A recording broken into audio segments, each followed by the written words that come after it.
मित्रों, मैं आप सभी को अलिफ लैला अरबियन नाइट्स की हिंदी कहानियाँ सुना रहा हूँ। यह हास्य और रोमांच से भरी हुई कहानियाँ हैं। आज की कहानी है नाई के पांचवें भाई की कहानी। नाई ने कहा कि मेरे पांचवें भाई का नाम अलन सचर था। वह बड़ा आलसी और निकम्मा था। वह रोज़ किसी न किसी मित्र के पास जाकर बेशर्मी से कुछ भीख मांग लेता और खा पी कर पड़ा रहता। मेरा बाप कुछ समय बाद बूढ़ा होकर मर गया। उसने 3,150 रुपये छोड़े। इन रुपयों को हम सातों भाइयों ने बराबर बराबर बांट लिया। अलंचर ने भी अपना भाग पाया और उसमें कुछ व्यापार करने की सोची।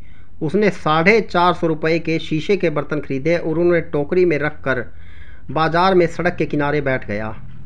वहीं एक दर्जी की दुकान थी। एक दिन में दर्जी ने से उसकी दोस्ती हो गई।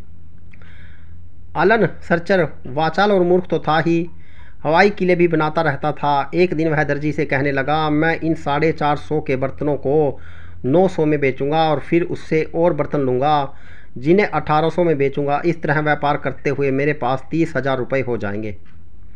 फिर मैं बहुमूल्य व्यापारी सामग्री, मणि के मोती आदि खरीदूंगा और उनसे काफ़ी मुनाफा कमाऊंगा। जब मेरे पास काफ़ी रुपया हो जाएगा तो मैं एक विशाल भवन खरीद कर दास दासियाँ भी मोल लूँगा और रईसों की तरह रहूँगा और मेरी प्रसिद्धि सारे नगर में हो जाएगी। मेरे यहाँ बड़े बड़े गवैये और कलावंत आएंगे और मेरे यहाँ रात दिन रास रंग होंगे। मेरा व्यापार भी जारी रहेगा। जब बढ़ते बढ़ते मेरा धन 5 लाख तक पहुँच जाएगा तो मैं यहाँ के मंत्री के पास संदेश भेजूँगा कि अपनी बेटी का विवाह मुझसे कर दे। उसने स्वीकार किया तो ठीक, वरना मैं उसकी बेटी को ज़बरदस्ती उठा लाऊंगा। फिर जब मंत्री की पुत्री से मेरा विवाह हो जाएगा और मैं 10 गुलाम खरीदूंगा और शहजादों जैसे बढ़िया कपड़े पहनूंगा और रत्न जड़ित जीन लगाम वाले असील घोड़ों पर चढ़कर शान से मंत्री के घर जाऊंगा। जब मैं उसके महल में पहुंचूंगा तो सभी छोटे बड़े लोग भय और आदरपूर्वक मुझे देखेंगे और मेरा पूर्ण सत्कार करते हुए मुझे अंदर ले जाएंगे। जब मैं ऊपर जाना चाहूँगा तो मेरे नौकर और गुलाम और नौकरों के जमादार अदब से जीने में दोनों ओर खड़े होंगे। वजीर अपना दामाद समझकर मुझे अपने आसन पर बैठने की जगह देगा और स्वयं मेरे सामने बैठेगा। मैं अपने सेवकों से हजार हजार अशरफियों के 2 तोड़े लाने को कहूँगा। मैं एक तोड़ा वजीर को दूंगा कि यह तुम्हारी बेटी का महर है और दूसरा अपनी इच्छा से तुम्हें देता हूँ। मेरी उदारता की चर्चा चारों ओर होने लगेगी। फिर मैं वैसे ही ठाट बाट से अपने घर आऊँगा। जब मेरी पत्नी सुनेगी कि मैं उसके पिता से मिलने गया था और उसे भेंट दी थी तो वह मेरा एहसान मानेगी और एक उच्च कर्मचारी द्वारा कृतज्ञता का प्रकाशन करेगी। मैं उस कर्मचारी को बढ़िया इनाम दूंगा। कभी कभी मैं अपनी पत्नी पर कृपा करके उसका संग करने के लिए उसके महल में जाऊंगा और वहाँ भी ऐसी गंभीरता से जाऊंगा कि दाएं बाएं किसी और निगाह न डालूं। मेरी पत्नी, जिसका मुख पूर्णमासी के चंद्रमा की तरह होगा, बड़ी सज धज के साथ 16 श्रृंगार करके मेरे सामने आएगी तो मैं गर्व के मारे उसकी ओर आंख भी नहीं उठाऊंगा। फिर उसकी प्रधान सेविकाएं और सखी सहेलियां मेरे सामने आकर विनय करेंगी कि मालिक, आपकी पत्नी जो आपकी दासी के समान है आपकी आज्ञा की प्रतीक्षा में है और आपके सामने खड़ी है, कृपा करके उसे अपने आगे बैठ जाने को कहें। मैं फिर भी उन्हें कोई उत्तर नहीं दूंगा।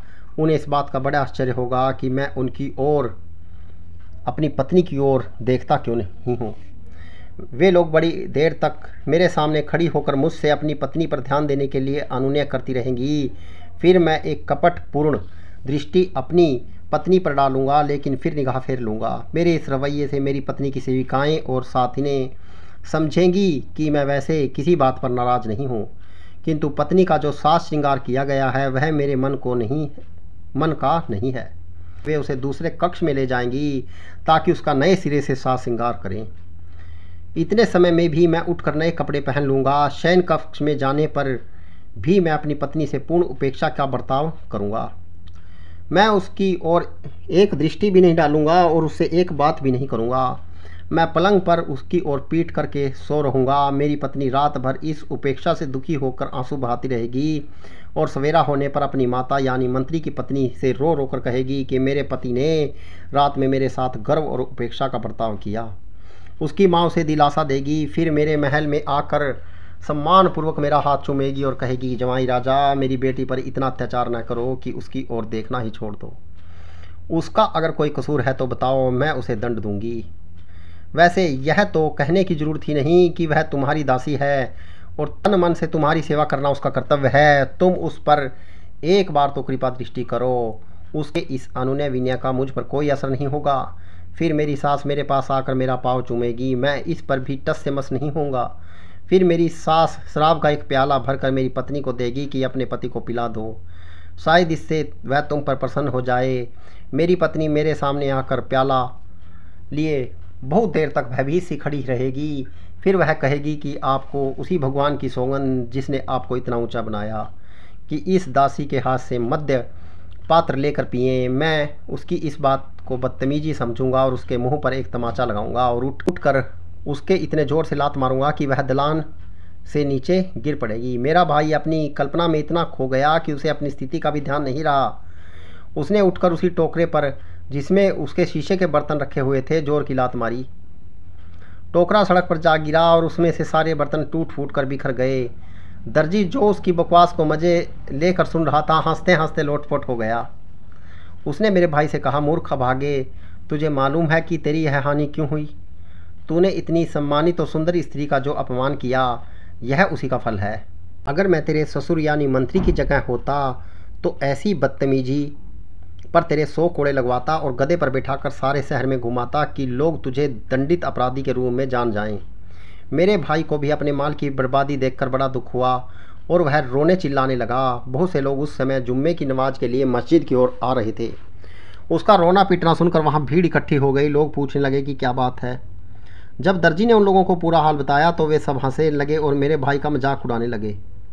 संयोग से उसी समय एक अमीर घराने की स्त्री पर्दे वाली सवारी पर बैठी कहीं जा रही थी और उस स्थान से गुजर रही थी। उसने सवारी रुकवाकर भीड़ के लोगों से पूछा कि क्या बात है, कौन रो रहा है, उस पर क्या विपत्ति पड़ी है। उन लोगों ने जल्दी से पूरी बात नहीं बताई, बल्कि यह कह दिया कि एक गरीब बर्तन वाला एक चबूतरे पर टोकरे में बर्तन रखे था। संयोग से ठोकर लगी और सारे बर्तन जमीन पर गिरकर चूर चूर हो गए। उस स्त्री को दया आई। उसने अपने एक सेवक को अशर्फियों की एक थैली देकर कहा कि उस बेचारे गरीब को दे आओ जिसका नुकसान हुआ है। सेवक ने वह थैली जिसमें 500 सरफियाँ थी मेरे भाई अलन सर्चर को दी। उसने थैली पाकर बड़ी प्रसन्नता व्यक्त की और उस दानी स्त्री को बहुत से आशीर्वाद देकर थैली लेकर अपने घर चला आया। कुछ देर में उसका दरवाज़ा किसी ने खटखटाया। उसने दरवाज़ा खोला तो देखा एक बुढ़िया खड़ी है। बुढ़िया ने कहा, बेटा नमाज का समय हो गया है, मुझे एक लोटा पानी दो तो मैं वजू कर कर नमाज पढ़ लूँ। मेरे भाई ने देखा कि वह काफ़ी बूढ़ी है, इसलिए नितांत अपरिचित होने पर भी उसने उसे लाकर पानी दिया। बुढ़िया नमाज पढ़कर मेरे भाई के सामने आई और उसके सामने ऐसी झुकी जैसे नमाज में भगवान के समक्ष झुकते हैं, और फिर उठकर उसे बराबर आशीर्वाद देती रही। मेरे भाई ने उसके फटे कपड़े देखकर समझा कि यह भीख मांग रही है। उसने अशर्फियों की थैली निकाली और उसमें से 2 सरफियाँ देने लगा। बुढ़िया ने वे सरफियाँ नहीं ली। मेरे भाई अलन सर्चर ने बिगड़ कर पूछा कि क्या तू इतनी भीख से भी संतुष्ट नहीं है? बुढ़िया ने कहा कि तुमने गलत समझा, मैं भिखारी हूँ। मैं तो अति धनवान और सुंदर युवती की नौकरानी हूँ। वह मुझे बहुत कुछ देती है और मुझे भीख की ज़रूरत नहीं है। मेरा भाई मूर्ख तो था ही, उस बुढ़िया के फरेब को न समझा और उससे कहने लगा कि हमें भी अपनी मालकिन को दिखाओ। उसके लिए वह उसे इनाम देने लगा। बुढ़िया हंसकर बोली, तुम यह इनाम रख लो और मेरे साथ चलो। तुम मालकिन को तो देखोगे ही, यह भी संभव है कि तुम्हारी सुंदरता देखकर वह तुमसे विवाह कर ले। ऐसा हुआ तो तुम वास्तव में भाग्यशाली हो जाओगे। असंख्य धन और अनिग सुंदरी के स्वामी। मेरे भाई ने अंदर जाकर अच्छे वस्त्र पहने और अशर्फियों की थैली लेकर बुढ़िया के साथ चला। बुढ़िया उसे एक विशाल और सजाए मकान के सामने ले गई। उसके आवाज़ देने पर एक यूनानी दासी ने द्वार खोला। बुढ़िया ने उसे एक सुसज्जित स्थान पर बिठाया और अंदर गई। कुछ ही देर में एक अत्यंत रूपवती युवती आकर उसके समीप बैठ गई और उसे घुल मिलकर बातें करने लगी। उसने कहा, यह ऊपरी कपड़े उतारकर आराम से बैठो। अलन सर्चर ने ऐसा ही किया। कुछ ही देर में वह युवती घर के अंदर यह कहकर चली गई कि मैं अभी आती हूँ। कुछ ही देर में एक बड़ा लंबा चौड़ा हबसी हाथ में नंगी तलवार लेकर आया और गरज कर मेरे भाई से बोला, तू यहाँ मेरे घर में क्या कर रहा है? मेरे भाई की भय के मारे गिग्गी बंद गई। हबसी ने उसे तलवार के कई हाथ मारे जिससे वह गिर कर बेहोश हो गया। हबसी ने उसकी कमर से अशर्फियों की थैली खोल ली और आवाज़ दी कि नमक लाओ। वही यूनानी दासी एक कटोरे में पिसा हुआ नमक लाई। नमक वह यह देखने के लिए मांगता था कि उसका शिकार अगर मरा न हो तो वह उसे फिर तलवार मारकर ख़त्म कर दे। दोनों ने उसके घाव पर नमक छिड़का। मेरा भाई उसका उद्देश्य समझ गया था, इसलिए तकलीफ सहकर भी चुप होकर पड़ा रहा। हबसी और दासी उसे पूर्णतः मृत जानकर थैली लेकर चले गए।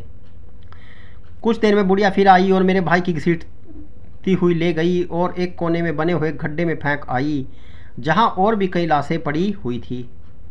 मेरा भाई इस अरसे में तकलीफ़ की वजह से बेहोश हो गया था। गड्ढे में फेंके जाने के कुछ देर बाद उसे होश आया। वास्तविकता यह थी कि तकलीफ़ देने के लिए डाला गया नमक ही उसके प्राण बचाने और शक्ति देने का कारण बना। थोड़ी देर के बाद वह उस गड्ढे से निकलकर एक कोने में दब कर बैठा और फिर छुपता छुपाता मकान के दरवाजे पर पहुंचा। जो कुछ कहीं पड़ा मिलता खा पी लेता।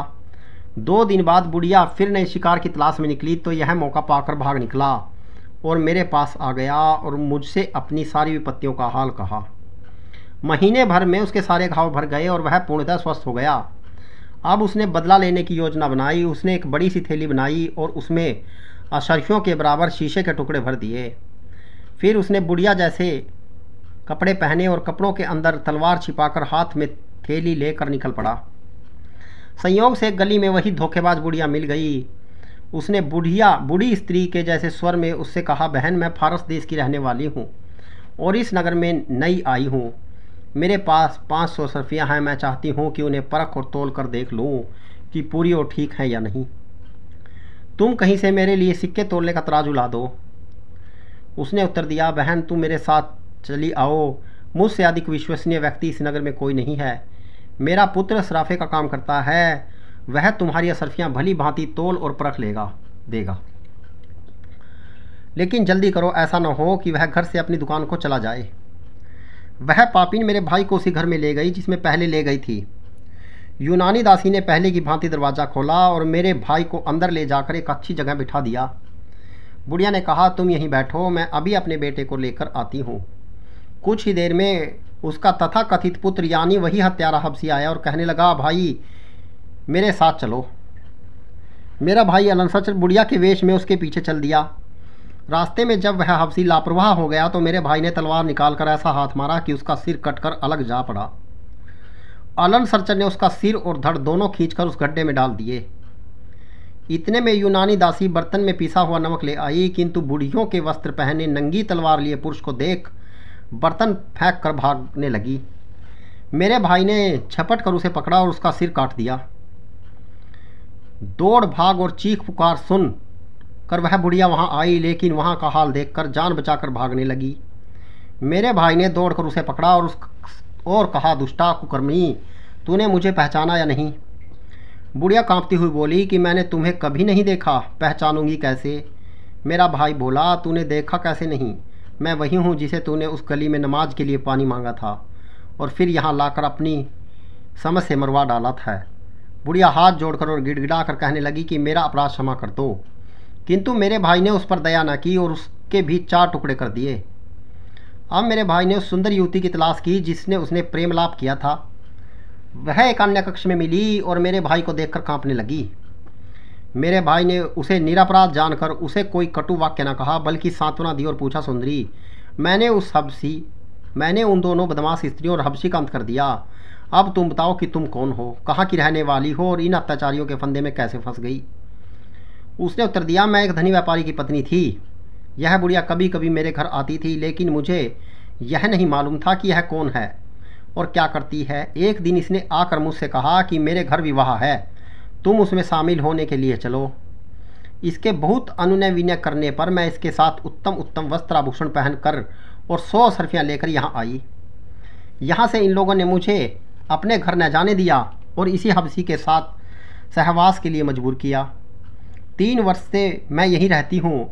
इस हबसी से और इन लोगों के कुकृत्यों से विवशतापूर्वक शामिल होने में मैं बड़ी दुखी थी, किंतु कुछ नहीं कर पाती थी।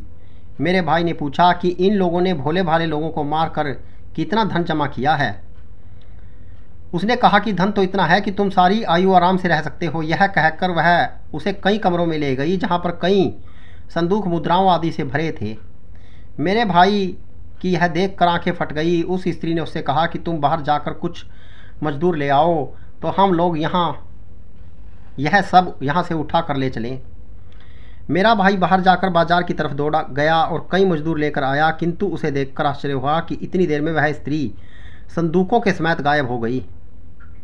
केवल एक कोने में अनुमानित 500 असरफियों के मूल्य का सामान पड़ा हुआ था। मेरे भाई ने सोचा कि चलो जो कुछ हाथ आया वही बहुत, और मजदूरों से वही सामान उठवाकर अपने घर आ गया। दुर्भाग्य से मजदूरों को लाने के बाद उसने उस घर का दरवाज़ा बंद नहीं किया था, न बाहर जाने पर घर का ताला लगाया। आते हुए आसपास के लोग वहां आकर और मजदूरों को सामान उठाए हुए जाते देखकर और घर को खाली पाकर काजी के यहाँ चले गए और उसे सारा मामला बता दिया। मेरा भाई अपने घर में एक रात निश्चिंत होकर सो रहा कि कई सिपाही आए और उसे पकड़कर काजी के पास ले गए। काजी ने उससे पूछा कि यह सामान कहाँ मिला। उसने कहा कि मैं ये सारी बातें सच सच आपको बताऊंगा, किंतु आप यह आश्वासन दें कि मुझे दंड न दिया जाएगा। काजी ने कहा, सच बोलने पर मैं तुझे दंड न दूंगा। आते हुए मेरे भाई ने सारी घटनाएं उसे आगोपांत बता दी। काजी ने अपने सेवकों को भेजकर मेरे भाई के घर का सारा सामान उठवा मंगवाया और उसे अपने घर भिजवा दिया, और उसमें से मेरे भाई को कुछ भी नहीं दिया। इसके बाद उसने मेरे भाई अलनसरचर को 2-3 वर्ष के लिए नगर से निष्कासित कर दिया, ताकि वह खलीफा के पास जाकर उससे काजी की शिकायत न करे।